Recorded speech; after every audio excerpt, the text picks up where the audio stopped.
Na 31 jaar komt er een einde aan het werkleven van Sippy. Ze giet met pensioen, maar voordat het Safir is, mij ze op haar allerlaatste werkdag nog 1 keer aan de slag in de winkel.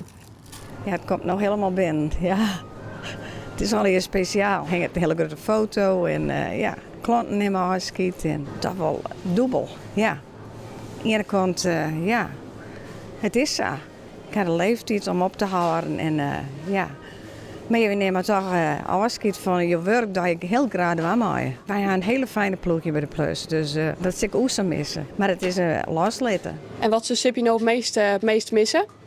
Toch wel het ritme van de dag. Ik ga altijd werken. Van vroeger ben mijn zusje hier begonnen, dus ik ga altijd werken. Dus ja, dat zie ik wel heel bord met een invulling aan. Hè? Ik begon altijd heel betiet en dan alles te plakken. Maar de klanten, de collega's, alles. Het is een winkel, het leeft. Hè? Ja, alle dagen weer roos. Hielendal loslitten hoeft ze vanzelfs nog net. Want in een dorp als Anjem zal Sippy nog geregeld bij de supermarkt langskomen. Haar favoriete oud-collega Saakje, die is ook al een skoft met pensioen. Maar de twee hebben nog altijd goed contact. Is Sippy een goede collega?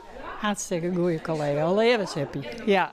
Van Sippy begint nou een nieuwe fase. Ze zal haar man nou op een oren wie ze invullen matten. Mijn man is thuis en aan koffie drinken eerst, denk ik. Maar ik mag graag kuieren. Ja, is zoveel een leuke ding. Sippy je net stilzitten? Nee, echt net. Nee. Ze heeft een hele mooie tijd in meer te tachten. Ze gaat beppensezen, dus ze zal haar wel net vervelen. Ik weet wat het zelf is, ik ga zelf ook beppensezen, dus ideaal. En je hoeft maar eens net meer betiet. Ze wil altijd maar eens Eurovisie hier.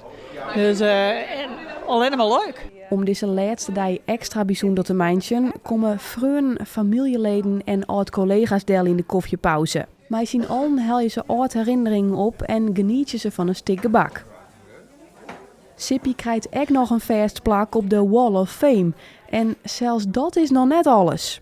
Het feest is nog lang net voorbij. De band die komen alle keer thuis en aan jongen hebben we ook nog een feestje. Maar het is alle keer een verrassing voor mij. Ik mocht niks weten, dus ik zoek net weten. Maar ik denk wel wat er wat komt, ja. Heel speciaal. Oh, geweldig. Dank je wel. Wat mooi. Oh, super.